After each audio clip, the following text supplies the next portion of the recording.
नमस्कार। आज हम बात करेंगे भारत में बच्चों के अधिकारों की। ये अधिकार आखिर आए कहाँ से? इनकी जड़ें एक ग्लोबल वादे से लेकर हमारे अपने देश के कानून और नीतियों तक फैली हुई हैं। चलिए इस पूरे सफर को समझते हैं। तो शुरुआत एक बहुत ही बुनियादी सवाल से करते हैं, है ना? आखिर वो कौन से मौलिक अधिकार हैं जो हर बच्चे को पैदाइश के साथ ही मिल जाते हैं? यही सवाल हमारी आज की पूरी बातचीत का आधार है। तो ये रहा हमारा आज का रोड मैप। हम देखेंगे कि एक ग्लोबल वादा क्या था, हर बच्चे के मूल अधिकार क्या हैं, भारत की पॉलिसीज क्या कहती हैं, हमारा संविधान उन्हें कैसे बचाता है और फिर स्टेट लेवल पर ये अधिकार कैसे काम करते हैं। तो इस कहानी की शुरुआत इंटरेस्टिंगली भारत से नहीं होती। इसकी शुरुआत होती है ग्लोबल स्टेज से, एक बहुत ही ऐतिहासिक घोषणा के साथ। ये टाइमलाइन देखिए, ये दो बहुत ही जरूरी तारीखें दिखाती है। 1989 में यूनाइटेड नेशंस ने बाल अधिकारों पर एक कन्वेंशन की घोषणा की। इसका मकसद क्या था? सीधा सा मकसद था, दुनिया के हर बच्चे को उसके बेसिक ह्यूमन राइट्स मिले। और फिर ठीक 3 साल बाद 1992 में भारत ने भी इस कन्वेंशन को अपनाया और कंफर्म किया। ये हमारे देश में बच्चों के अधिकारों के लिए एक बहुत बहुत बड़ा कदम था। तो सवाल ये उठता है कि आखिर ये अधिकार हैं क्या? चलिए अब जरा गहराई में उतरते हैं और देखते हैं कि ये बातें सिर्फ कागज पर ही नहीं हैं, बल्कि ये बच्चों के लिए एक मजबूत सुरक्षा कवच की तरह कैसे काम करती हैं।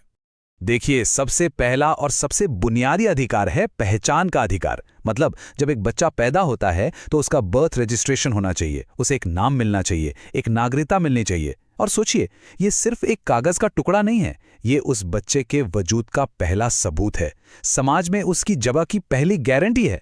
इसके बाद आता है शोषण से सुरक्षा का अधिकार। ये बहुत जरूरी है।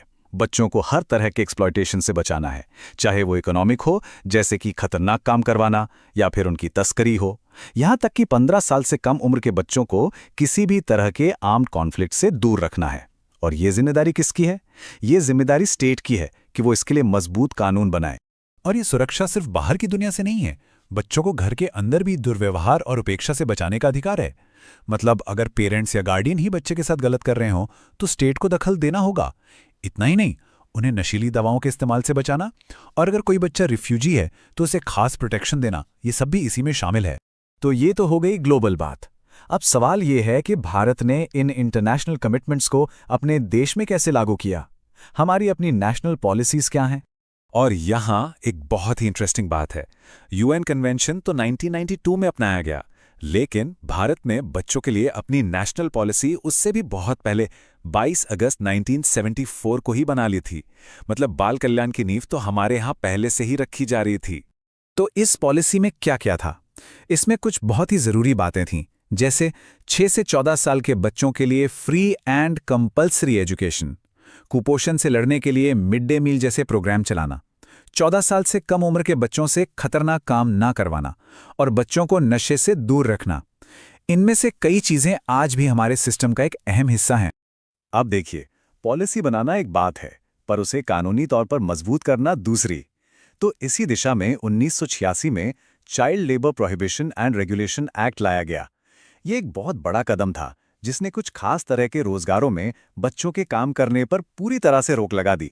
तो फिर एक और बहुत बड़ी सामाजिक बुराई को खत्म करने के लिए करीब 2 दशक बाद 2006 में prohibition of child marriage act आया।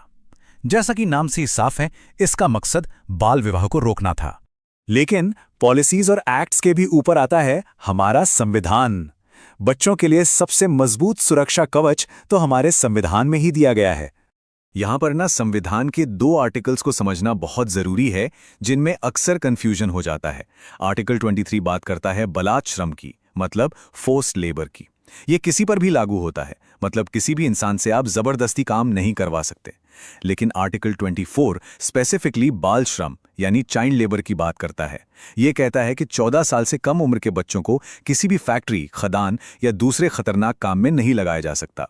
तो ये फर्क बहुत अहम है।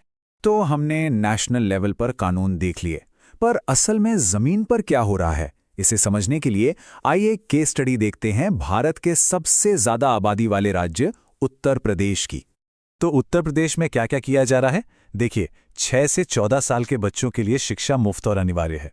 क्लास 1 से 8 तक के सभी बच्चों को किताबें मुफ्त मिलती हैं।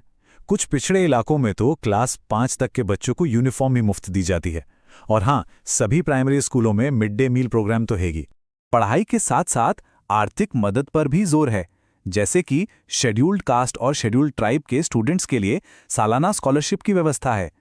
प्राइमरी लेवल पर मतलब क्लास 1 से 5 तक 300 रुपये सालाना और अपर प्राइमरी यानी क्लास 6 से 8 तक 480 रुपये सालाना। ये रकम शायद बहुत बड़ी न लगे, पर इसका मकसद ये है कि पैसे की कमी की वजह से कोई बच्चा पढ़ाई न छोड़े। तो हमने देखा कि कानून हैं, नीतियां हैं, एक पूरा ढांचा मौजूद है। लेकिन सबसे बड़ा सवाल तो यही है कि ये अधिकार जो कागज पर इतने मजबूत दिखते हैं, क्या वो वाकई हर बच्चे की जिंदगी तक पहुंच पा रहे हैं? और हम ये कैसे पक्का कर सकते हैं कि ये सिर्फ कानून की किताबों में न रहें, बल्कि हर बच्चे के जीवन की हकीकत बने? ये एक सवाल है जो हम सबको सोचना चाहिए।